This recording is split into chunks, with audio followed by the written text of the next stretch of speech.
ವಿವಾಹ ವಿಚ್ಛೇದನ ಸಮಸ್ಯೆಯನ್ನು ನಮಗಿಂತ ಜಾಸ್ತಿ ಅದನ್ನು ಡೀಲ್ ಮಾಡಿ ಅನುಭವ ಇರುವವರಿದ್ದೀರಿ.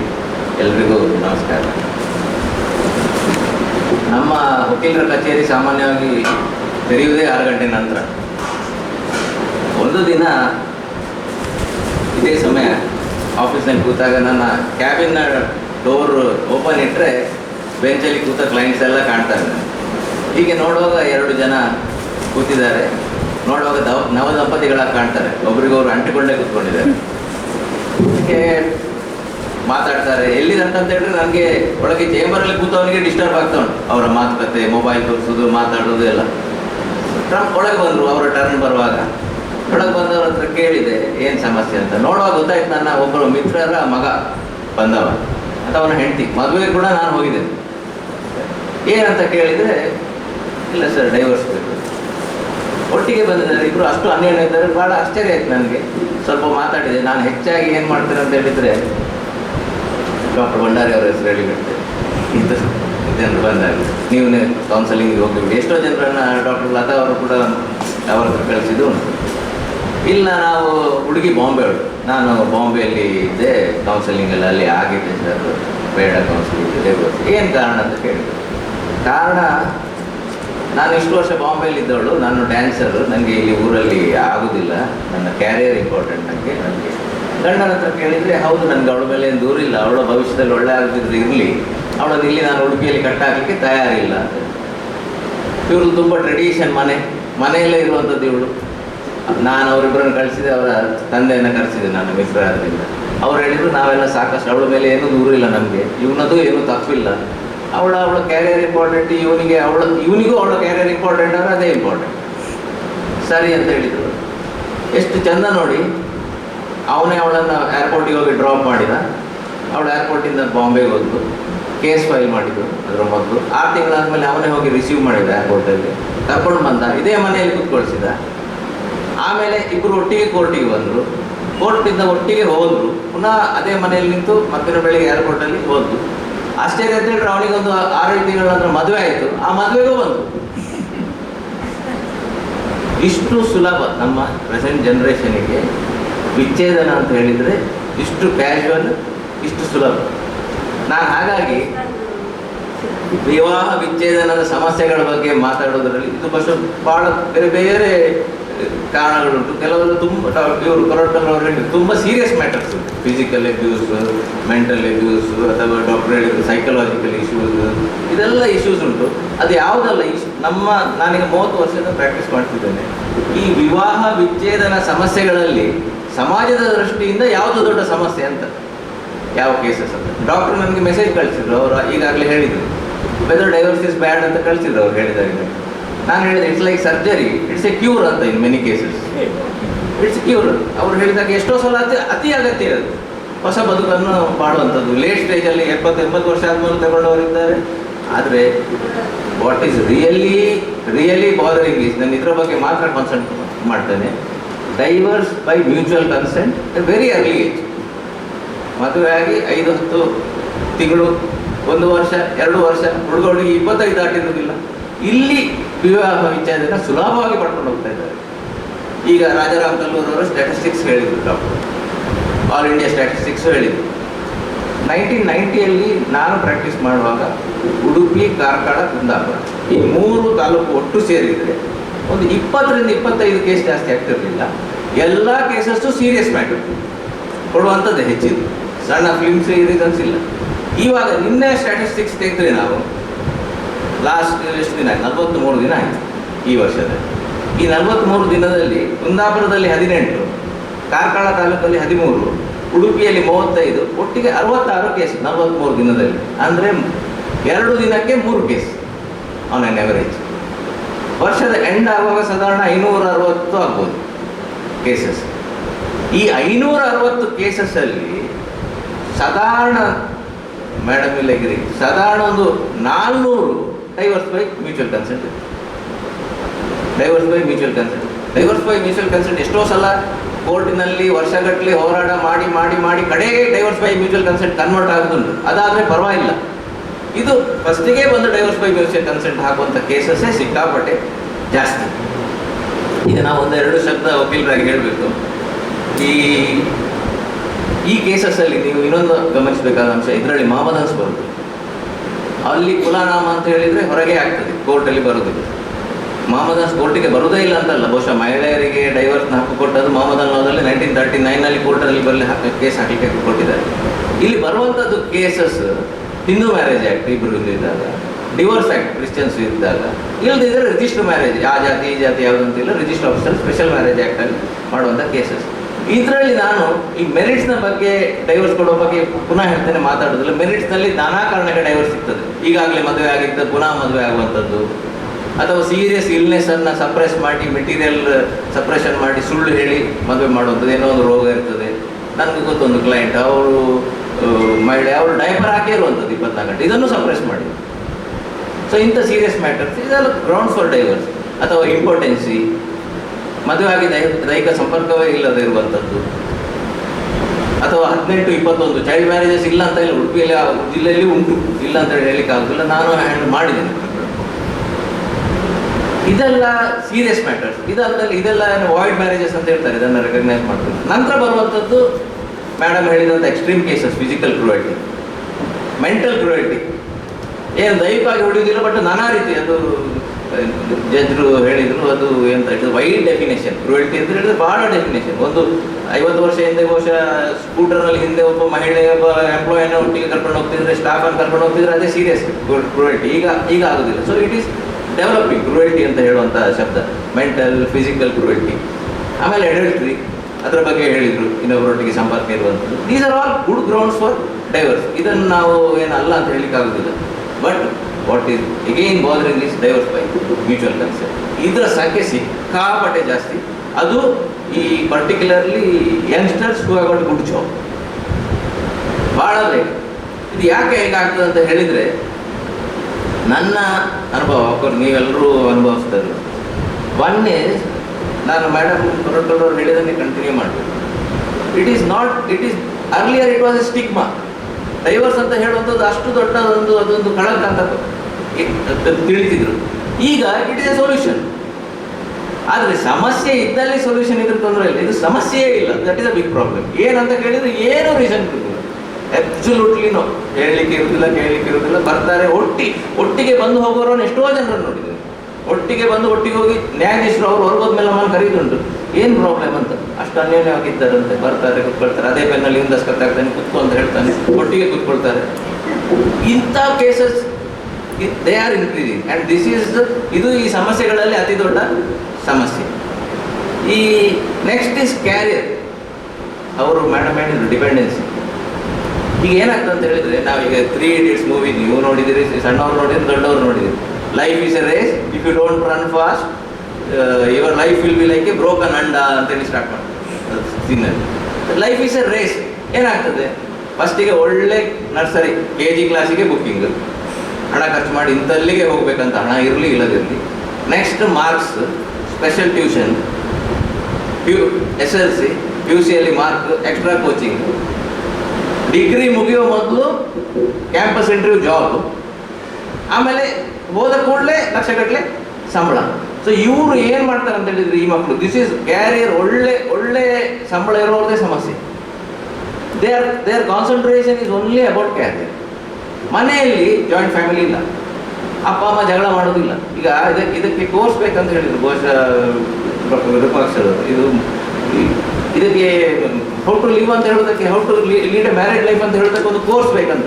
ಎಲ್ಲಿ ಉಂಟು ಕೋರ್ಸ್ ಈ ಮಕ್ಕಳಿಗೆ? ಇವರು ಓದಿದ್ದು ಮಾತ್ರ ಬಾಗಿಲ್ಲ. ಅಪ್ಪ ಅಮ್ಮ ಅವರ ಡಿಫರೆನ್ಸಸ್ ಅನ್ನಾದರೂ ಡಿಸ್ಕಸ್ ಮಾಡ್ಬೇಕು ಹೇಳುತ್ತಾ. ಎಷ್ಟೋ ಜನ ಅಪ್ಪ ಅಮ್ಮ ಜಗಳ ಮಾಡೋದಿಲ್ಲ, ಜೋರಾಗಿ ಮಾತಾಡೋದಿಲ್ಲ ಮಕ್ಕಳಿಗೆ. ಸೊ ಅವರಿಗೆ ಈ ಡಿಫರೆನ್ಸಸ್ ಅಂತ ಮ್ಯಾರೇಜಲ್ಲಿ ಉಂಟಂತಲೇ ಗೊತ್ತಿಲ್ಲ. ಅದನ್ನು ಮ್ಯಾನೇಜ್ ಮಾಡ್ಲಿಕ್ಕೆ ಆಗೋದಿಲ್ಲ. ಏನು ರೀಸನ್? ಏನೂ ಇಲ್ಲ ಮ್ಯೂಚುವಲ್ ಡ್ರೈವರ್ಸ್ ಕೇಳಿ. ಅವರದ್ದು ಥಾಟ್ ಪ್ರಾಸೆಸ್ ಎಲ್ಲಿ ಅಂತ ಹೇಳಿದರೆ, ಫಸ್ಟ್ ಇದು ಈಗೋ ಪ್ರಾಬ್ಲಮ್ ಅಂತ ಈಗ ಯಾರು ಹೇಳಿದ್ರು.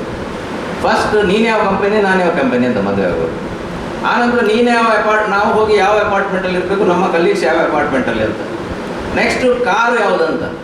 ನನ್ನೊಂದು ಫ್ರೆಂಡು 40 ವರ್ಷ ಆಗಿದೆ, ಮದುವೆ ಆಗಲಿಲ್ಲ. ಯಾಕಪ್ಪ ಮದುವೆ ಆಗಲಿಲ್ಲ ಅಂತ ನನಗೆ ಬೇಜಾರಾಯ್ತು ಹೇಳಿದ.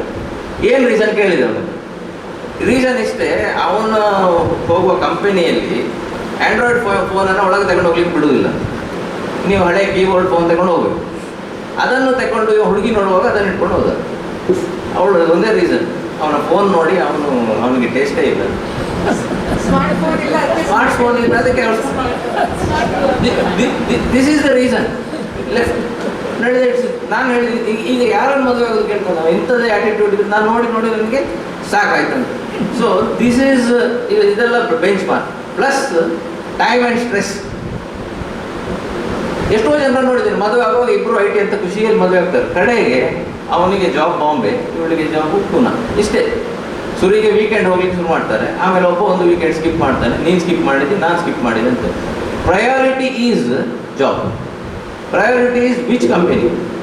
ಮತ್ತೆ ಈಗೋ ಪ್ರಾಬ್ಲಮ್ ಬರ್ತದೆ. ಹೆಚ್ಚಾಗಿ ನಾನು ನೋಡುವಂಥದ್ದು ಹುಡುಗಿಯರಿಗೆ ಜಾಸ್ತಿ ಸಂಬಳ, ಪ್ರಮೋಷನ್ಸ್ ಜಾಸ್ತಿ ಆಗ್ತಾ ಉಂಟು many cases. It is very difficult. ಇದು ಇವರು ಹೇಳಿದಾಗ ನೀನು ಗೆಸ್ಟ್ ಅಲ್ಲ ನಾನು ಯಾಕೆ ಬರಬೇಕಂತ ಗಂಡಸರು ಅದನ್ನು easily they want accept. So ಇದು ಈ ದಿಸ್ ಫ್ಯಾಮಿಲಿ ಬ್ಯಾಕ್ಗ್ರೌಂಡ್ ಸಣ್ಣದಿಂದ ಈ ರೀತಿ ಬೆಳೆಸೋದು ಮತ್ತು career, this is according to me. ನಾನು ನೋಡಿದ ಹೆಚ್ಚಿನ cases divorce for mutual consent below 25, below 30, ಇದೇ ರೀಸನ್. ಅವರ ಕ್ಯಾರಿಯರ್, ಬೇರೆ ಏನೂ ರೀಸನ್ ಇಲ್ಲ. ಜಾಬ್ ಬಿಡ್ಲಿಕ್ಕಂತೂ ತಯಾರಿಲ್ಲ, ಯಾರೂ ಜಾಬ್ ಬಿಡೋದಿಲ್ಲ ಈಗ. ಮೊದಲು ಯಾವುದೇ ಸಮಸ್ಯೆ ಇರಲಿಲ್ಲ. ನೆಕ್ಸ್ಟ್ ಈಸ್ ಎಗೇನ್ ಪುನಃ ಮೇಡಮ್ ಅದನ್ನು ಹೇಳಿದ್ರು, ಕೊರ್ಕಲ್ ಮೇಡಮ್, ಫ್ಯಾಮಿಲಿ. ನಮ್ಮ ಅಜ್ಜಿ ಅವರ ಹೆಣ್ಣು ಮಕ್ಕಳು ಮನೆಗೆ ಬಂದಾಗ ಹೇಳ್ತಿದ್ದಂತೆ, ಸಂಜೆ ಆದ ಕೂಡಲೇ ನಿಮ್ಮ ಮನೆಯಿಂದ ಹೋಗಂತೇಳಿ, ರಾತ್ರಿ ನಿಲ್ಲಿಗೂ ಬಿಡ್ತಿರ್ಲಿಲ್ಲ, ಹೆಣ್ಣು ಮಕ್ಕಳು ಬರಬಾರದು ಅಂತೇಳಿ ಅವ್ರದ್ದೊಂದು ಆಗಿನ ಧೋರಣೆ. ಯಾಕಂದರೆ ಅದು ಸಮಸ್ಯೆ ಆಗ್ತದೆ ಅಂತ. ಆವಾಗ ಮದುವೆ ಆದ ಹುಡುಗಿ ಕುಲದಿಂದ ಹೊರಕ್ಕೆ ಅಂತ ಮತ್ತೆ ಪುನಃ ಇವಳಿಗೆ ನಾನು ಗಂಡನನ್ನು ಬಿಟ್ಟರೆ ತಾಯಿ ಮನೆಗೆ ಹೋಗ್ತೇನೆ ಅಂತ ಹೇಳಿ ಮೊದಲು ಯಾವ ಗ್ಯಾರಂಟಿ ಇಲ್ಲ. ಇವಾಗ ತಂದೆ ತಾಯಿಯೇ ಕಾಯ್ತಾರೆ, ಇರುವುದು ಒಂದೇ ಮಗಳು, ಇಲ್ಲಿ ಬಂದಿದ್ದರೆ ಅವ್ರಿಗೆ ಏನು ಬೇಜಾರಿಲ್ಲ, ಖುಷಿಯೇ. They are easily accepted by their parents. They are easily accepted by their parents. So ಇದು ಎಲ್ಲ ಈಗಿನ ಇದು ಸೋಷಿಯಲ್ ಚೇಂಜಸ್ ಇಂದಾಗಿ ಈ divorce by mutual consent is increasing like anything. ಶಾಲೆ ಕಾಲೇಜಲ್ಲಿ ಕೋರ್ಸ್ ಮಾಡಬೇಕಂತ ಹೇಳಿದ್ರು, ಕೋರ್ಸ್ ಎಷ್ಟು ಸಾಕಾಗ್ತದೆ ನಿಜವಾಗಿ ಮಾಡಬೇಕು.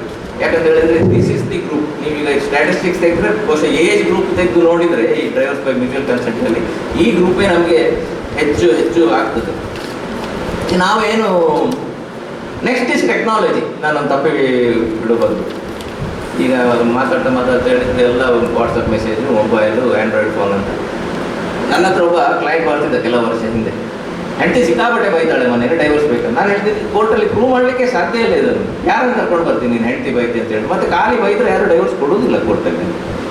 ಒಂದು ದಿನ ಏನು ಮಾಡಿದ ಗೊತ್ತಾ, ಬಹುಶಃ ಅವನಿಗೆ ಅದೇ ತಲೆಯಲ್ಲೇ ಕೊರಿತಿದ್ದೇನೆ.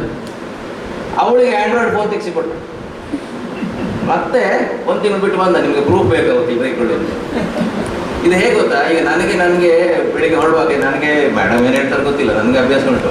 ಬೆಳಿಗ್ಗೆ ಹೋಗುವಾಗ ನಾನು ಶರ್ಟ್ ಏನಾದರೂ ಇಸ್ತ್ರಿ ಹಾಕಿದ ಜಾಗದಲ್ಲಿ ಇಲ್ಲದಿದ್ದರೆ ನಾನು ಬೈಯೋದಿಲ್ಲ, ಮಾತು ಬಿಡ್ತೇನೆ, ಒಂದು ಮಾತಾಡೋದಿಲ್ಲ. ನಾನು ಮಾತಾಡೋದು ಗೊತ್ತಾಗ್ತಿದ್ರೆ ಹೆಂಡತಿ ಗೊತ್ತಾಗ್ತದೆ ಸಿಗ್ನಲ್. ಅವಳು ದೂರದಲ್ಲಿ ಹೇಳ್ತಾರೆ, ಸ್ವಲ್ಪ ಆಚೆ ಹುಡುಕಿದ್ರೆ ಸಿಗೋದಿಲ್ವ ಅಂತ ಕೇಳ್ತಾಳೆ, ಅಷ್ಟೇ, ಅಲ್ಲಿಗೆ ಮುಗೀತು. ಜಾಸ್ತಿ ಹೇಳಿದರೆ ಅರ್ಧ ಗಂಟೆ, ಮಧ್ಯಾಹ್ನ ಮನೆಗೆ ಬಂದಾಗ ಮಾತಾಡಲೇಬೇಕು. ಇದು ಈಗಿನ ಕಾಲದಲ್ಲಿ ಏನಾಗ್ತದೆ ಗೊತ್ತುಂಟ, ಶರ್ಟಿಗೆ ಇಸ್ತ್ರಿ ಹಾಕದಿದ್ದ ಹೆಂಡತಿ ಇದ್ದರೇನು ಇಲ್ಲದಿದ್ದರೆ ಏನು ಅಂತ ಒಂದು ಮೆಸೇಜ್ ಹಾಕಿಬಿಟ್ಟು ಗ್ರೂಪಲ್ಲಿ. ಗ್ರೂಪಿಂದ ಹೋಯ್ತು, ಫ್ಯಾಮಿಲಿ ಗ್ರೂಪಿಗೆ ಹೋಯ್ತು, ಫ್ಯಾಮಿಲಿ ಗ್ರೂಪಿಂದ ಕೆಲವು ಸಲ ಫೇಸ್ಬುಕ್ಕಿಗೆ ಹೋಯ್ತು. ಅದಕ್ಕೆ ಯಾರೋ ಏನೋ ಕಮೆಂಟ್ ಹಾಕಿದ್ರು, ಇವನು ಹೀಗೆ ಒಂದು 5-6 ಮಾರ್ಕ್ ಇಟ್ಕೊಂಡು ಬಂದಿದ್ದೇನೆ. ಒಂದು ಕಾಮನ್, ನಾನು ಹೇಳ್ತೇನೆ, ನಾನು ಕೇಸ್ ಫೈಲ್ ಮಾಡಿದ್ದೆ. ಮತ್ತೆ ಕಾಮನ್ ಏನಂತ ಹೇಳಿದರೆ, ಇದು ಯಾರೋ ಹಾಕೋ ಫ್ರೇಸ್ ಇವಳಿಗೆ ಎಲ್ಲಿ ಸಿಕ್ಕಿದಂತ ಗೊತ್ತಿಲ್ಲ, ಸಿಂಗಲ್ ರೆಡಿ ಟು ಮಿಂಗಲ್ ಅಂತ. ಅದು fed up single ready to mingle ಅಂತ ಗಂಡನೊಟ್ಟಿಗೆ ಇರುವಳು ಹಾಕಿಬಿಟ್ಟಿದ್ದಾಳೆ. ಇಂಥ ಈ ಟೆಕ್ನಾಲಜಿ ಈಗ ನಮಗೆ ಕೇಸು ಗೆಲ್ಲಿಗೂ ಸಹಾಯ ಆಗ್ತದೆ, ಕೇಸು ಸೋಲಿಗೂ ಇದೇ ಕಾರಣ ಆಗ್ತಾ ಉಂಟು. ಒಂದೇ ಬೆಡ್ಡಲ್ಲಿ ಒಟ್ಟಿಗೆ ಕುತ್ಕೊಂಡು ಮನೆಯಲ್ಲೇ ಕುತ್ಕೊಂಡು ಒಬ್ರಿಗೊಬ್ರು ಮಾತಾಡೋದು ಹೇಗಂತ ಹೇಳಿದ್ರೆ ಫೇಸ್ ಕಾಂಟ್ಯಾಕ್ಟ್ ಇಲ್ಲ. ಈಗ ಹೇಳಿದ್ದಾರೆ ಮೆಸೇಜ್ನಲ್ಲಿ, ಇಲ್ಲಿಂದ ಅಲ್ಲಿಗೆ ಮೆಸೇಜ್. ಅದು ಏನಾಗ್ತದೆ ಅಂದರೆ ಅನ್ಫಾರ್ಚುನೇಟ್ಲಿ ಅಲ್ಲಿಗೆ ಬಿದ್ದು ಹೋಗುವಂಥದ್ದು ಎಲ್ಲವೂ ರೆಕಾರ್ಡ್ ಆಗ್ತದೆ. ನಾನು 2 ದಿನದಿಂದ ಒಂದು ಕೇಸ್ ಕಂಡಕ್ಟ್ ಮಾಡಿದ್ದೇನೆ. 500 ಪೇಜಸ್ ಇಮೇಲ್, ಸ್ಕ್ರೀನ್ಶಾಟ್, ವಾಟ್ಸಪ್. ಹೆಂಡತಿಯು ಅಷ್ಟೇ ಹಾಕಿದ್ದಾಳೆ, ಹೈಲಿ ಕ್ವಾಲಿಫೈಡ್. ಅದನ್ನು ನೋಡಿ ಜಡ್ಜ್ ಹೇಳಿದ್ರು, ಇರಲಿ ಬಿಡಿ, ನಿಮ್ಗೆ ಒಂದು ಬೇರೆ ಕೋರ್ಟ್ ಮಾಡುವ, ಏಪ್ರಿಲ್ನಲ್ಲಿ ಬನ್ನಿ ಅಂತ ಹೇಳಿ ಫೆಬ್ರವರಿ ತೆಗೆದು 2 ತಿಂಗಳಾಗ್ತದೆ. ನಾನೇನು ಮಾತಾಡಲಿಲ್ಲ, ಎಲ್ಲಿಗೆ ಮಾತಾಡೋದು. ಅದು ಕಡೆಗೆ ಓದಿದ್ರೆ ಅವರು ಡಾಕ್ಟರ್ ಹೇಳಿದಾಗೆ ಅದರೊಳಗೆ ಏನೂ ಇರಲಿಕ್ಕಿಲ್ಲ, ಸೀರಿಯಸ್ ಮ್ಯಾಟ್ರೇ ಇರಲಿಕ್ಕಿಲ್ಲ. But everything is documented. CCTV ಹಾಕೋರಿದ್ದಾರೆ. ನನ್ನ ಹತ್ರ ಒಂದು ಡಾಕ್ಟ್ರು, ನಾನು ಬ್ರೆಸ್ಟ್ ಫೀಡಿಂಗ್ ಮಾಡಬೇಕು ಮಗುವನ್ನು, ಇವರು CCTV ಹಾಕಿದ್ದಾರೆ, ಏನು ಮಾಡೋದು? ಏನಾದ್ರು ಮಾತಾಡಿದರೆ ನಾವು first advice to clients is ಮಾತಾಡುವಾಗ ಜಾಗ್ರತೆ ಮಾಡಿ. ಯಾರ ಹತ್ರ ಕೂಡ ಫೋನ್ನಲ್ಲಿ ಹೆಂಡತಿ ಬಗ್ಗೆ ಅಂತ ಹೇಳಿ, ಹೆಂಡತಿ ಹತ್ರ ಮಾತ್ರ ಅಲ್ಲ, ಅವರ ಮನೆಯವ್ರ ಹತ್ರ everything is recorded. So this technology is also in a way causing. ಯಾಕಂತ ಹೇಳಿದ್ರೆ ಎಷ್ಟೋ ಸಲ ಪ್ರೂಫ್ ಇಲ್ಲ ಬಿಟ್ಬಿಡು ಅಂತ ಹೇಳ್ತೀವಿ, ಇದು ಪ್ರೂಫ್ ಇಟ್ಕೊಂಡು ಬಂದ್ರೆ ಏನು ಮಾಡೋದು ನಾವು? ಏನೋ ಒಂದು ಬೈದಿರ್ತಾರೆ. ಸೊ ಇದನ್ನೆಲ್ಲ ರೆಕಾರ್ಡ್ ಮಾಡೋದು ಈ ಯಂಗ್ಸ್ಟರ್ಸ್ ಆಗಿರೋಣ, ಅದು ಮೊದಲಿನವ್ರಿಗೆ ಬುದ್ಧಿ ಇತ್ತಿದೆಲ್ಲ ಮಾಡಬಾರ್ದಂತ. ಈಗಿನವರಿಗೆ ಅದು ಇಲ್ಲವೇ ಇಲ್ಲ. Technology is also A new challenge and new cost for all this. ಇದು ಆ ಮೆಸೇಜಸ್ ಕೆಲವು ಸಲ ನೋಡಿದರೆ ಯಾರು ಕೆಲವು ಸಂದರ್ಭದಲ್ಲಿ ಡೈವರ್ಸ್ ಕೊಡಲೇಬೇಕು, ಆ ರೀತಿ ಬೈಕೊಂಡಿರ್ತಾರೆ. ಅಲ್ಲಿ ಏನೋ ಇರ್ತದೆ ಮತ್ತೆ ಕ್ಯಾರೆಕ್ಟರ್ ಬಗ್ಗೆ, ಅಪ್ಪ ಅಮ್ಮನನ್ನು ಏನೋ ಇದರಿಂದ ಬೈಯುವಂಥದ್ದು. ಲೀಗಲಿ ದೇ ಆರ್ ಕನ್ಸ್ಟ್ರೂಡ್ ಆಸ್, ಈಗ ಫಾರ್ ಎಕ್ಸಾಂಪಲ್ ನಿನ್ನ ತಾಯಿ ಪ್ರಾಸ್ಟಿಟ್ಯೂಟ್ ಅಂತ ಹೇಳೋದು ಸಿಟ್ನಲ್ಲಿ ಯಾಕೆ ಹೇಳ್ತಾರೆ ಗೊತ್ತಿಲ್ಲ. It is a good ground, ಅದು ಸೀರಿಯಸ್ ಮ್ಯಾಟರ್. ನಿನ್ನ ಇಡೀ ಫ್ಯಾಮಿಲಿಯವರೆಲ್ಲರೂ ಹುಚ್ಚು ಅಂತ ಬರೆಯುವುದು. ಇದು ಹೇಳೋದು ಮಾತ್ರ ಇಲ್ಲ, ಇದೆಲ್ಲರೂ ಡಾಕ್ಟರ್ ಹೇಳಿದ್ರೆ ಎಲ್ಲರೂ ಹೇಳ್ತಾರೆ, ಕೌನ್ಸಿಲಿಂಗ್ಲಿ ಬಂದಂತ ಆಲ್ಮೋಸ್ಟ್ ಎಲ್ಲರೂ ಹೇಳ್ತಾರೆ. ಅದನ್ನು ಬರೆದು ಪ್ರೂವ್ ಮಾಡೋದಕ್ಕೆ. ಸೊ ಇದು technology is also coming in the way. ಈಗ ನಮ್ಮ ಪ್ರೊಫೆಷನ್ನಲ್ಲಿ ಬಹುಶಃ ಇಡೀ ಮೊದಲು ಕೋರ್ಟಿಗೆ ಹೋದರೆ ಕಷ್ಟ ಅಂತ ಇತ್ತು. ಇನ್ನೊಂದು ಸಮಸ್ಯೆ, ಕೋರ್ಟಿಗೆ ಹೋಗಿ ಡೈವರ್ಸ್ ತಗೊಳ್ಳೋದು ಕಷ್ಟ ಅಂತ. ಯಾರಪ್ಪ ಕೋರ್ಟಿಗೆ ಹೋಗೋದು, ಕಾಯೋದು? Easiest case for a civil advocate is divorce by mutual consent. Easiest case ಯಾರೂ ಮಾಡ್ಬೋದು. ಇರುವಂಥದ್ದು ಕೇವಲ 3 ಲೈನ್ ಸಾಕು. We have been living separately for more than 1 year. ಒಂದು line. We have not been able to live together, 2 line. 3ನೇ line, we have mutually agreed that our marriage should be dissolved by divorce. ಬೇರೆ ಏನೂ ಯಾರೂ ಕೇಳೋದಿಲ್ಲ. ಇದು 3 ingredient ಇದ್ದರೆ, 1 ವರ್ಷದಿಂದ ಜಾಸ್ತಿ ಬೇರೆ ಇದ್ದರೆ ನೀವು ಕೋರ್ಟ್, ಕಾನೂನು, ಇದು ಪಾರ್ಲಿಮೆಂಟ್ ಮಾಡಿದ್ದು ಕಾನೂನು ಏನು ಹೇಳ್ತದೆ ಅಂತ ಹೇಳಿದ್ರೆ, ಇದನ್ನು ನೀವು ಅಪ್ಲಿಕೇಶನನ್ನು ಕೋರ್ಟಿಗೆ ಹಾಕಿದರೆ 6 ತಿಂಗಳು ಇದನ್ನು ತೆಗಿಬಾರ್ದು ಅಂತ ಹೇಳ್ತಾರೆ. ಸೊ ಇದು 6 ತಿಂಗಳು ಅದು ಕೋಲ್ಡ್ ಸ್ಟೋರೇಜಲ್ಲಿ ಇರಬೇಕು. ಆದರೆ ನಮ್ಮ ಇದು ಬೇರೆ ಬೇರೆ ಕೇಸಸ್ ಎಲ್ಲ ಬಂದು ಏನಾಗ್ತದೆ ಅಂತ ಹೇಳಿ ಕೆಲವು ಸಲ 10 ವರ್ಷ ಓದಾಡಿರ್ತಾರೆ ಕೋರ್ಟಲ್ಲಿ, ಕ್ರೂಯಲ್ಟಿಯ ಬೇರೆ ಗ್ರೌಂಡಲ್ಲಿ ಕೇಸ್ ಹಾಕೊಂಡಿರ್ತಾರೆ, ಮತ್ತೆ ಕನ್ವರ್ಟ್ ಮಾಡಿರ್ತಾರೆ. ಕ್ರಮೇಣ ಜಜ್ಮೆಂಟ್ಸ್ ಬರ್ಲಿಕ್ಕೆ ಶುರು ಆಯ್ತು. ಏನಂತ ಹೇಳಿದ್ರೆ, ಇಷ್ಟು ವರ್ಷ ಅಲ್ಲಿ ಕಾದಿರ್ತಾರೆ, ಈಗ ಹೊಸ ಜಾಯಿಂಟ್ ಪಿಟಿಷನ್ ಹಾಕಿರುವಾಗ ಪುನಃ ಯಾಕೆ ಕಾಯ್ಬೇಕು 6 ತಿಂಗಳು ಅಂತ ವೇವ್ ಮಾಡುವ. ಇದು ವೇವ್ ಕೂಡ ಮಾಡಲಿಕ್ಕೆ ಶುರು ಮಾಡಿದಂದ್ರೆ, ಈಗ ಸುಪ್ರೀಂ ಕೋರ್ಟ್ನವ್ರು ಏನು ಹೇಳಿದ್ದಾರೆ ಅಂತ ಹೇಳಿದ್ರೆ, ಇದನ್ನು ವೇವ್ ಮಾಡ್ಬೋದು ಪ್ರೊವೈಡೆಡ್ 18 ತಿಂಗಳು ಅಂದರೆ 1 ವರ್ಷ ಸಪ್ರೇಟ್ ಇರಲಿಕ್ಕೆ, ಈ 6 ತಿಂಗಳು ಕಾಯ್ದು 18 ತಿಂಗಳು ಆಗಿದ್ರೆ ಇದನ್ನು ವೇವ್ ಮಾಡ್ಬೋದು. ಆಮೇಲೆ ಒಂದು ಮೀಡಿಯೇಷನ್ ಎಫರ್ಟ್ ಮಾಡಬೇಕು, ಕನ್ಸಿಲೇಷನ್ ಅಂತ ಹೇಳಿ. ಅವರು ಮೇಡಮ್ ಇದ್ದಾರೆ, ಡಿಸ್ಟ್ರಿಕ್ಟ್ ಲೀಗಲ್ ಸರ್ವಿಸ್ ಅಥಾರಿಟಿಯವರ ಮೆಂಬರ್ ಸೆಕ್ರೆಟರಿ, ಅಲ್ಲಿ ಕಳಿಸ್ತೇವೆ. ಅಲ್ಲಿ ಎಲ್ಲ ಇಟ್ ಇಸ್ ಫಾರ್ಮಾಲಿಟಿ, ಇವರು ಮೊದಲೇ ಡಿಸೈಡ್ ಮಾಡಿರ್ತಾರೆ ನಾವಿಬ್ಬರು ಒಟ್ಟಿಗೆ ಇರ್ಲಿಕ್ಕೆ ಸಾಧ್ಯ ಇಲ್ಲ ಅಂತೇಳಿ. ಸೊ ರೀಕನ್ಸಿಲೇಷನ್ ಅದು ಮಾಡಿದ ಕೂಡ ಮುಗೀತು. 6 ತಿಂಗಳು ವೇವ್ ಆಯಿತು, ಡೈವರ್ಸ್. 10-15 ದಿನದೊಳಗೆ ಡೈವರ್ಸ್. ಎಷ್ಟು ಆಗ್ತದೆ ಅಂತ ಹೇಳಿದರೆ ಅದಕ್ಕೆ ನಾವು ಯಾರು ಈಗ ಅದಕ್ಕೆ ಜಾಸ್ತಿ, ಅನ್ಲೆಸ್ ಅಷ್ಟು ಸೀರಿಯಸ್ ಮ್ಯಾಟ್ರ್ ಇದ್ದರೆ ನಾವು ಹೇಳ್ತೇವೆ ಹೀಗೆ ಮಾಡಬೇಡಿ ಅಂತೇಳಿ. ಇಲ್ಲದಿದ್ದರೆ ಇದು ರುಟೀನ್ ಆಗಿ ಒಂದು ಬದಿಯಲ್ಲಿ ಆಗ್ತಾ ಹೋಗ್ತಾ ಇರ್ತದೆ, ಮೆಕ್ಯಾನಿಕಲಿ ಆಗ್ತಾ ಉಂಟು ನ್ಯಾಯ. ಕೆಲವು ಜಡ್ಜಸ್ ಏನು ಮಾಡ್ತಾರೆ ಅಂತ ಹೇಳಿದರೆ, ಪಾಪ ಇದಕ್ಕೆ ರಿಲೆಕ್ಟೆಂಟ್ ಇದ್ದಾರೆ ತುಂಬ ಜನ, ಅನೇಕ ಜಡ್ಜಸ್ ಇದ್ದಾರೆ. ಆದರೆ ಅವರ ಹ್ಯಾಂಡ್ಸ್ ಆರ್ ಟೈಟ್. ಈ 3 ಲೈನ್ ಬರೆದ್ರೆ ನೀವು ಒತ್ತಾಯ ಉಂಟಾ, ಬಲವಂತ ಉಂಟಾ ಅಂತ ಇನ್ನೊಂದು ಲೈನ್ ಕೋರ್ಟ್ನವ್ರು ಕೇಳ್ತಾರೆ. ಇದು 4ನೇ ಇಂಗ್ರೀಡಿಯೆಂಟ್, ಅದು ನ್ಯಾಯಾಲಯಕ್ಕೆ ಬಿಟ್ಟದ್ದು. ಫೋರ್ಸ್, ಫ್ರಾಡ್ ಎಲ್ಲ ಇರಬಾರ್ದು ಅಂತ. ಅದು ಬಿಟ್ಟರೆ ನ್ಯಾಯಾಲಯಕ್ಕೂ ಅಷ್ಟು ಏನು ಪವರ್ ಇಲ್ಲ. ಇಬ್ಬರು ಒಪ್ಪಿದಾಗ ನೀವು ನಾನು ಕೊಡೋದಿಲ್ಲ ಡೈವರ್ಸ್ ಹೇಳಲಿಕ್ಕೆ. ಕೆಲವು ಜಡ್ಜಸ್ ಏನು ಮಾಡ್ತಾರೆ, ಸ್ವಲ್ಪ ಡಿಲೇ ಮಾಡ್ತಾರೆ. ನಮ್ಮಲ್ಲೊಬ್ಬರು ಜಡ್ಜ್ ಇದ್ರು, ಇಬ್ರಾಹಿಂ ಬಿದ್ರಿ ಅಂತ ಹೇಳಿ, ಮೇಡಮ್ ಗೊತ್ತುಂಟೆ, ಇಲ್ಲಿ ಉಡುಪಿಯಲ್ಲಿದ್ದರು, ಭಾಳ ಸಾಧು ಮನುಷ್ಯ. ಅವ್ರು ಏನು ಮಾಡ್ತಿದ್ರು ಅಂತ ಹೇಳಿದರೆ, ನಮಗೆ ಆಗ ಪ್ರೊಫೆಷನ್ ಸ್ಟಾರ್ಟ್ ಮಾಡಿದಾಗ ನಮ್ಮ ಕ್ಲೈಂಟ್ಗೆ ಡೈವರ್ಸ್ ಬೇಕಂತ ಹೇಳಿದ್ರೆ ಹೇಗಾರು ಮಾಡಿ ತೆಗಿಸಿ ಕೊಡ್ಬೇಕಂತ ಉಮೇದ್. ಇಬ್ಬರು ಗಂಡ ಹೆಂಡತಿ ಬರ್ತಿದ್ರು, ಇವರನ್ನು ದಿನ ತಟ್ಟಿ ನಿಲ್ಲಿ ಅಂತ ಹೇಳುದು, ಇದೇ ವರ್ಡ್. ಸಂಜೆ ತನಕ ಕಾಯಿಸಿ ವಾಪಸ್ ಕಳ್ತು, ಇಲ್ರಿ ಡೈವರ್ಸ್ ಕೊಡ್ಲಿಕ್ಕೆ ಆಗೋದಿಲ್ಲ ಹೇಳೋದು. ಒಂದು ದಿನ ಹೀಗೊಂದು 15-20 ಸಲ ಆಯಿತು. ಒಂದು ದಿನ ಇಬ್ಬರು ಬರಲಿಲ್ಲ, ಇವ್ರಿಗೆ ಭಾಳ ಬಿಸಿ, ಸುರಿಗೆ ಕರ್ತದೆ ಸಂಜೆ ಕರೆ ಬದಲು, ಎಲ್ರಿ ನಿಮ್ಮ ಕ್ಲೈಂಟ್ ಅಂತ. ನಾನು ಹೇಳಿದೆ, ಸರ್ ಅದು ಹುಡುಗಿ ಹತ್ರ ಹೇಳಿದ, ನೀನಾದ್ರೂ ಆಗ್ಬೋದು ಮಾರ, ಈಗ ಹೆಸರು ಬೇಡ. ಎಷ್ಟು ಸತಾಯಿಸ್ತಾರೆ, ಅಷ್ಟು ಕಾಳಜಿ ಅವರಿಗೆ. ಇನ್ ಅದರ್ ವರ್ಡ್ಸ್, ಅವರಿಗೆ ಡೈವರ್ಸ್ ಕೊಡಲಿಕ್ಕೆ ಭಾಳ ಇನ್ನೊಬ್ಬರು SBN ಪ್ರಕಾಶ್ ಅಂತ ಇದ್ರು. ಆಗಿನ ಕಾಲದಲ್ಲಿ ರೋಶ್ನಿ ನಿಲಯದಿಂದ ಕೌನ್ಸಿಲರನ್ನು ಕರೆಸಿ ಅಲ್ಲಿ ಕುತ್ಕೊಳಿಸಿ ಅವರು ಕಂಪ್ಲೀಟ್ ಮನೆಗೆ ಕಳಿಸ್ತಿದ್ರು ಕೌನ್ಸಿಲಿಂಗ್ ಮಾಡಿ. ಅಷ್ಟು ಒಂದು ಕಾಳಜಿ ಅವರಿಗೆ. ಈಗ ಕೂಡ ಭಾಳಷ್ಟು ಜನ ಇದ್ದಾರೆ. ಒಬ್ಬರು ಜಡ್ಜ್ ರಾಮಕೃಷ್ಣ ಭಟ್ರು, ನನಗೆ ಹೆಣ್ಣು ಮಕ್ಕಳು, ನಾನು ಡೈವರ್ಸ್ ಕೊಡೋದಿಲ್ಲ. ಅಷ್ಟು ಕಾಳಜಿ. ಸೊ ಈ ರೀತಿ ಜಡ್ಜಸ್ ಎಷ್ಟು ಲಿಮಿಟೇಷನ್ ಉಂಟು ಅವ್ರಿಗೆ, ಈ ರೀತಿ ಮಾಡ್ಬೋದು. ಆದರೆ ಅಲ್ಟಿಮೇಟ್ಲಿ ನಾವು ಇಲ್ಲ ಕೊಡಿ ಸರ್, ಇಲ್ಲ ಮೇಡಮ್ ಕೊಡಿ, ಇಲ್ಲ ಸರ್ ಅಂತ ಕೇಳ್ತೇವೆ, ಡೈವರ್ಸ್ ಕೊಟ್ಟೆ, ಅವ್ರಿಗೆ ಏನು ಮಾಡಲಿಕ್ಕೆ ಆಗೋದಿಲ್ಲ. ಸೊ ಹಾಗಾಗಿ ವಕೀಲರಾಗಿ ನಾವೇನು ಮಾಡ್ಲಿಕ್ಕೆ ಸಾಧ್ಯ ಉಂಟು? ನಾನು ಹೇಳ್ತೇನೆ, ಫಸ್ಟ್ ಬಂದ ಕೂಡಲೇ ಹೇಳ್ತೇನೆ, ಡೈವರ್ಸ್ ಇದು ಎಲ್ಲಿಯೂ ಎಂಥದ್ದು ನಡೆಯದಿದ್ರೆ ಮಾತ್ರ ಇಲ್ಲಿಗೆ ಬನ್ನಿ ಹೇಳ್ತೇನೆ, ಕೌನ್ಸಿಲಿಂಗಿಗೆ ಹೋಗಿ ಹೇಳ್ತೇನೆ, ಕೇಸ್ ಹಾಕಬೇಡಿ ಹೇಳ್ತೇನೆ. ಕೊನೆಗೆ ಡಿಸರ್ವಿಂಗ್ ಕೇಸಸಲ್ಲಿ ಕೇಸ್ ಹಾಕ್ತೇನೆ. ಆದರೆ ಈ ಮ್ಯೂಚುವಲ್ ಕನ್ಸೆಂಟ್ಗೆ ಒಪ್ಪಿಗೆ ತಗೊಳ್ಳೋದು ಕೆಲವು ಸಲ ಕಷ್ಟ ಆಗ್ತದೆ. ಏನು ಬರೋದು, ಏನು ಉದ್ದೇಶ ಗೊತ್ತುಂಟ?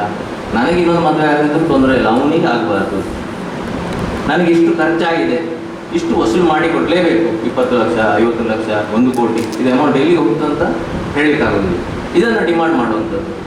ಡೈವರ್ಸ್ ಬೇಕು, ಒಟ್ಟಿಗೆ ಇರುವುದಿಲ್ಲ ಅಂಥವ್ರಿಗೆ ನಾನು ಯಾವಾಗಲೂ ಹೇಳ್ತೇನೆ, ಡಾಕ್ಟರ್ ಸಮೂಹದಲ್ಲಿ ಹೇಳಿದ್ದೇನೆ ನಾನು, ನೋಡಿ ನಿಮಗೆ ಅವರಿಗೆ ರಿವೆಂಜು, ಅವರಿಗೆ ಹಾಗಾಗಬೇಕು, ನಮಗೆ ಅನುಕೂಲ ಇರ್ತದೆ, ಇಲ್ಲದಿದ್ದವ್ರು ಹಣ ಕೇಳೋದಕ್ಕೆ ಅರ್ಥ ಉಂಟು. ಮಕ್ಕಳನ್ನು ಸಾಕಬೇಕು, ಅವರ ಜೀವನ ಹಾಕಬೇಕು ಅಂತ ಬೇಕಿದ್ದಷ್ಟು ಇದ್ದವರು ತಿಂಗಳಿಗೆ 2-3 ಲಕ್ಷ ಸಂಪಾದನೆ ಮಾಡುವವರು ನನಗೆ ಅವರೊಂದು 15 ಲಕ್ಷ ತೆಗೆಸಿಕೊಡಿ ಅಂತ ಹೇಳಿದ್ರೆ ಅರ್ಥ ಇಲ್ಲ. 1 ವರ್ಷದ ಸೇವಿಂಗ್ಸನ್ನು ಹೇಗೆ ಬಿಟ್ಬಿಡು? ನಾನು ಹೇಳೋದು, ನಿಮ್ಮ ಲೈಫಿಗೆ 5-10 ವರ್ಷ ನೀವು ಉಳಿಸ್ತೀರಿ. ಮತ್ತು ಈಗಾಗಲೇ ಯಾರು ಮೇಡಮ್ ಹೇಳಿರಬೇಕು, ಇದು ವಿರೂಪಾಕ್ಷರವರು ಹೇಳಿರಬೇಕು, ಈ ತಂದೆ ತಾಯಿಗಳಿಗೆ already sugar, BP, retired life, savings, ಎಜುಕೇಷನಿಗೆ ಎಲ್ಲ ಖರ್ಚು ಮಾಡಿ ಕೊನೆಗೆ ಇದೊಂದು ಟೆನ್ಷನ್, ಅವರು ಭಾಳಷ್ಟು ಸಫರ್ ಆಗ್ತಾರೆ ಫ್ಯಾಮಿಲಿ ಮೆಂಬರ್ಸ್. ಸೊ ನಾವು ಯಾವಾಗಲೂ ಹೇಳೋದು, ನೀವು ಮ್ಯೂಚುವಲ್ ಕನ್ಸೆಂಟ್ ನೀವು ಆದಷ್ಟು ಬೇಗ ನಿಮ್ಮ ಹತ್ರ ಇರ್ಲಿಕ್ಕೆ ಖಂಡಿತ ಆಗೋದಿಲ್ಲ ಅಂತ ಹೇಳಿದರೆ ಇಬ್ಬರೂ ದಸ್ಕತ್ತಾಗಿ ಆದಷ್ಟು ಬೇಗ ಬಿಡುಗಡೆ ತಗೊಂಡೋಗಿ, ಅವರಿಗೆ ಬುದ್ಧಿ ಕಲಿಸ್ತೇನೆ, ಇವರಿಗೆ ಬುದ್ಧಿ ಕಲಿಸ್ತೇನೆ, ದಯವಿಟ್ಟು ಹೋಗಬೇಡಿ. ಯಾಕಂತ ಹೇಳಿದರೆ ಎಷ್ಟೋ ಜನ ಬರ್ತಾರೆ, ಪೊಲೀಸ್ ಕೇಸ್ ಹಾಕ್ತಾನೆ ಕೇಳ್ತಾರೆ. ಪರ್ಟಿಕ್ಯುಲರ್ಲಿ ಎಲ್ಲರಿಗೂ ಗೊತ್ತುಂಟು ಕಾನೂನು, ಯಾರಾದ್ರೂ ಹೇಳಿಕೊಡ್ತಾರೆ. ಈಗ ಹುಡುಗಿಗೆ ಬೇಡದಿದ್ರೆ ಅಲ್ಲಿ ಒಂದು ಪೊಲೀಸ್ ಕೇಸ್ ಹಾಕು, ಪೊಲೀಸ್ ಸ್ಟೇಷನ್ ಬರಲಿ, ಇಡೀ family is brought to the station, police station. ಕೆಲವು ಸಲ ಪೇಪರ್ನಲ್ಲಿ, ಕೆಲವು ಸಲ TV 9 ಬರ್ತದೆ. ಇದೆಲ್ಲ ಅನ್ನೆಸೆಸರಿ, ಇದೆಲ್ಲ ಮಾಡಬೇಡಿ ಅಂತೇಳಿ ಹೇಳ್ತಾರೆ. ಆದರೂ ಈ ದಿಸ್ ವೆರಿ ಡಿಫಿಕಲ್ಟ್. ನಮಗೆ ಏನು ಈ ಡೈವರ್ಸ್ ಕೇಸ್ ನಿಜವಾಗಿ ನನಗೆ ಮಾಡಲಿಕ್ಕೆ ಭಾಳ ತ್ರಾಸದಾಗಿದೆ. ಇದು ಎಷ್ಟೋ ಜನ ಆಫೀಸಿಂದ ಕೇಸಸ್, ಡೈವರ್ಸ್ ಕೇಸಸ್ ಅನ್ನು ತಗೊಳ್ಳೋದಿಲ್ಲ. ಯಾಕಂದರೆ ವೆರಿ ಡಿಫಿಕಲ್ಟ್ ಟು ಹ್ಯಾಂಡಲ್. ನನಗೆ ಡಾಕ್ಟ್ರು ನೀವು ಪೇಷಂಟ್ಸನ್ನು ಹೇಗೆ ಹ್ಯಾಂಡಲ್ ಮಾಡ್ತೀರಿ ಅಂತೇಳಿ ಗೊತ್ತಾಗೋದಿಲ್ಲ. ಯಾಕಂತೇಳಿ ನಮ್ಮ ಹತ್ರ ಬರೋರೆಲ್ಲ ಡೈವರ್ಸ್ ಕೇಸಿಗೆ ಬರೋರು ದೇ ಆರ್ ಆಲ್ರೆಡಿ ಸ್ಟ್ರೆಸ್ಡ್, ತುಂಬ ಸ್ಟ್ರೆಸ್. ಅವರನ್ನು ಹ್ಯಾಂಡಲ್ ಮಾಡಲಿಕ್ಕೆ 1 ಗಂಟೆ 2 ಗಂಟೆ ಡಿವೋಟ್ ಮಾಡಲಿಕ್ಕೆ ಸಾಧ್ಯ ಇಲ್ಲ. ನಾವು ಇವರು ಹೇಳಿದಾಗ ಬರ್ತಾನೆ ಅಂತ ಹೇಳೋದಿಲ್ಲ. ಯಾಕಂತೇಳಿ ಅವರು ಡಿಸ್ಕಸ್ ಮಾಡ್ತಾ ಕೂತ್ರೆ 2-3 ದಿನ ಒಬ್ಬರ ಹತ್ರ ಡಿಸ್ಕಸ್ ಮಾಡ್ತೀವಿ. ಎಷ್ಟು ಇರ್ತಾರೆ ಅಂತ ಹೇಳಿದರೆ, ನನ್ನೊಂದು ಕ್ಲೈಂಟ್ ಕೇಸ್ ಇತ್ತು ಒಂದು ದಿನ. ಅದೇ ದಿನ ಅನ್ಫಾರ್ಚುನೇಟ್ಲಿ ಡಾಕ್ಟ್ರಿಗೆ ಗೊತ್ತುಂಟು, ನನ್ನ ಹೆಂಡತಿಗೆ ಸಣ್ಣದೊಂದು ಮೈನರ್ ಇಂಜುರಿ ಆಗಿ ಇಮಿಡಿಯೇಟ್ ಸರ್ಜರಿ ಮಾಡಬೇಕು. Injury is minor but surgery is immediate ಅಂತ. ನಾನು ಬೆಳಿಗ್ಗೆ ಎದ್ದವನೇ ಸೀದಾ ಹಾಸ್ಪಿಟ್ಲಿಗೆ ಹೋಗಿದ್ದೆ. ಹಾಸ್ಪಿಟ್ಲಿಗೆ ಹೋದ್ಕೊಳ್ಳಿ ಈ ಕ್ಲೈಂಟಿಗೆ ಫೋನ್ ಬಂತು, ಸರ್ ಇವತ್ತು ಕೇಸ್ ಉಂಟಲ್ಲ, ಇವತ್ತು 1 ದಿನ ಆಗೋದಿಲ್ಲ, ನಮ್ಮ ಯಾರೋ ಜೂನಿಯರ್ಸ್ ಹೋಗ್ತಾರೆ, ನಾಳೆಗೆ ಇಡಿಸ್ತೇನೆ. ಆ ಕ್ಲೈಂಟ್ ಎಷ್ಟು ಸ್ಟ್ರೆಸ್ಡ್ ಅಂತ ಹೇಳಿದರೆ, ನೀವು ನಾಳೆಗೆ ಇಟ್ಟರೆ ನಿಮ್ಮ ಹೆಸರು ಬರೆದು ಚೀಟಿಯಲ್ಲಿ ಸಾಯ್ತೇನೆ ಇವತ್ತು. ನಾನು 10 ನಿಮಿಷದೊಳಗೆ ಕೋರ್ಟಿಗೆ ಹೋಗಿ ಮುಟ್ಟಿದ್ದೆ, ನಾನು ನಲ್ಲೇ ಬಿಟ್ಟು ನಾನು ಹೇಳ್ತೇನೆ ಯಾರಿಗೂ ಫೋನ್ ಮಾಡಿ. ಸೊ ಈ ಕಂಡೀಷನ್ ಹೇಗಿರ್ತದೆ, ಒಂದು ವರ್ಷ ಬರ್ತಾರೆ, ನನಗೆ ಹೆಂಡತಿ ಬೇಡ, ಡೈವರ್ಸ್ ತೆಗೆಸಿಕೊಡಿ ಅಂತ. ಡೈವರ್ಸ್ ಸಿಕ್ಕಿತ್ತು ಅಂತೇಳಿ ರಾತ್ರಿ 12 ಗಂಟೆಗೆ ನನಗೆ ಹೆಂಡತಿ ಬೇಕಂತ ಫೋನ್ ಮಾಡಿ, ಹೇಗಾದ್ರೂ ಮಾಡಿ ಹೆಂಡತಿಯನ್ನು ವಾಪಸ್ ತೆಗೆಸಿಕೊಡಿ ಅಂತ ಫೋನ್ ಮಾಡಿ. ಸೊ ಅವರು ಯಾರು ನಾರ್ಮಲ್ ಈ ಮ್ಯಾಟ್ರಿಮೋನಿಯಲ್ ಕೇಸಸಲ್ಲಿ ಇನ್ವಾಲ್ವ್ ಆದ ಕ್ಲೈಂಟ್ಸ್, ದೇ ಆರ್ ಆಲ್ ತುಂಬ their stress, their family stress, their stress. ನಮಗೇನು ಅದೊಂದು ಅಷ್ಟು ಏನು ಖುಷಿ ಕೊಡುವ ಏನು ಕೆಲಸ ಇಲ್ಲ ಈ ಪ್ರೊಫೆಷನಲ್ಲಿ. ಆದ್ದರಿಂದ ನಾವು ಇದೆಲ್ಲ genuine cases of course we should facilitate, ಅಥವಾ ರಿಪೇರಿ ಮಾಡಲಿಕ್ಕಾದದ್ದಕ್ಕೆ ಮ್ಯೂಚುವಲ್ ಕನ್ಸೆಂಟ್ ಮಾಡಬೇಕು. ಬಟ್ ಈ ಯಂಗರ್ ಜನ್ರೇಷನ್ ಸುಮ್ಮನೆ ಬರುವಂಥದ್ದು ಪದೇ ಪದೇ. ನನ್ನ ಹತ್ರ 3 ಕೇಸಸ್ ಉಂಟು. ಇದು all are well qualified, doctors, engineers, merchant ನೇವಿಲಿ ಇರುವವರು, ಎಲ್ಲ ಶಿಪ್ಪಲ್ಲಿ ಇರುವವರು. 3 ಕೇಸಸ್ ಸೆಕೆಂಡ್ ಮ್ಯಾರೇಜ್ ಡೈವರ್ಸ್ ಬೇಕು. ಈಗ 2ನೇ ಮ್ಯಾರೇಜು ವಿದೇಶದಲ್ಲಿ ಕಾಮನ್ ಅಂತ ಹೇಳಿದರು ಅವರು, ಸ್ಟೆಪ್ ಬ್ರದರ್ಸ್ ಸಿಸ್ಟರ್ಸ್ ಅಂತ. There are 3 cases in a small place like Udupi, ಅಲ್ಲಿ ಇಬ್ಬರಿಗೂ ಸೆಕೆಂಡ್ ಮ್ಯಾರೇಜು ಡೈವರ್ಸ್ ಬೇಕಂತೇಳಿ ಕೋರ್ಟಲ್ಲಿ. So this is how this is taking turn. The society has change, ನಾವು ಬದಲಾಗಿದ್ದೇವೆ. ಇಂಥ ಹೊಸ ಟ್ರೆಂಡ್ ವಿಚ್ಛೇದನ ಅಂತೇಳಿ ಮೊದಲಿಂದಲೂ ಉಂಟು. But this new trend of increased mutual consent cases, ನೀವು 500 ಉಂಟು ಅಂತೇಳಿ ಅಲಾರ್ಮಿಂಗ್ ಫಿಗರ್, 550 ಒಂದು ವರ್ಷಕ್ಕೆ ಅಂತೇಳಿ ನೀವು ನೋಡಿ, ಇದರಲ್ಲಿ 300-350 mutual consent. This is alarming. 500 ಕೇಸ್ನಲ್ಲಿ 350 ಇದಿರುವಂಥದ್ದು, ದಟ್ ಈಸ್ ಅಲಾರ್ಮಿಂಗ್. ಅದರಲ್ಲಿ ಒಂದು ಉಳಿದದೆಲ್ಲ ಜೆನ್ವಿನ್ ಕೇಸಸ್ ಇರ್ತದೆ. ಸೊ ಈ ಕೇಸಸ್ಸಲ್ಲಿ most of the cases are avoided. ಅದನ್ನು ಯಾರು ಅದನ್ನು ಸರಿ ಮಾಡಬೇಕು? ನಮ್ಮ ಮಕ್ಕಳು ಬೆಳೆಯೋ ರೀತಿಯ, ನಮ್ಮ ಶಾಲೆ ಕಾಲೇಜಿನಲ್ಲಿ ಅದನ್ನೊಂದು ಸಬ್ಜೆಕ್ಟ್ ಮಾಡುವಂಥದ್ದು, ಅಥವಾ ಯಾರಾದರೂ ಹೋಗಿ ಅದಕ್ಕೆ ಕೋರ್ಸಸ್ ಕಂಡಕ್ಟ್ ಮಾಡುವಂಥದ್ದು, ಅದು ಹೇಗೆ ಮಾಡುವಂಥದ್ದು ಅಂತೇಳಿ ನಮಗೆ ಬರೋದಿಲ್ಲ. ಬಟ್ ದಿಸ್ ಈಸ್ ನನ್ನ ಅನುಭವದಲ್ಲಿ ನಾನು ಕಂಡುಕೊಂಡಂಥ ಹೊಸ ಬೆಳವಣಿಗೆ. ಇದನ್ನು maybe this has to change. ಇಲ್ದಿದ್ರೆ ಇದು ಇನ್ನು 2 ಡೈವರ್ಸ್ ಆಗುವಂಥದ್ದು, 3 ಆಗುವಂಥದ್ದು, ಆನಂತರ ಸಮಸ್ಯೆಗಳು ಬರುವಂಥದ್ದು, ಸ್ಟೆಪ್ ಚಿಲ್ಡ್ರನ್, ಅದು ಇದು, ಮಕ್ಕಳ ಮೇಲೆ ಪರಿಣಾಮ, ಪೇರೆಂಟ್ಸ್ ಮೇಲೆ ಪರಿಣಾಮ, ಇದೆಲ್ಲ this will take A serious torque. ಆದ್ದರಿಂದ ನನ್ನ ಅನಿಸಿಕೆಯನ್ನು ಹೇಳಿದ್ದೇನೆ. ಎಲ್ಲ ತಿಳಿದವರಿದ್ದೀರಿ. ಈ ಒಂದು ಅವಕಾಶ ಮಾಡಿಕೊಟ್ಟರೆ ನನ್ನ ಡಾಕ್ಟರ್ ಭಂಡಾರಿ ಅವರಿಗೆ ನನ್ನ ಕೃತಜ್ಞತೆ ಹೇಳ್ತೇನೆ. ನಮ್ಮ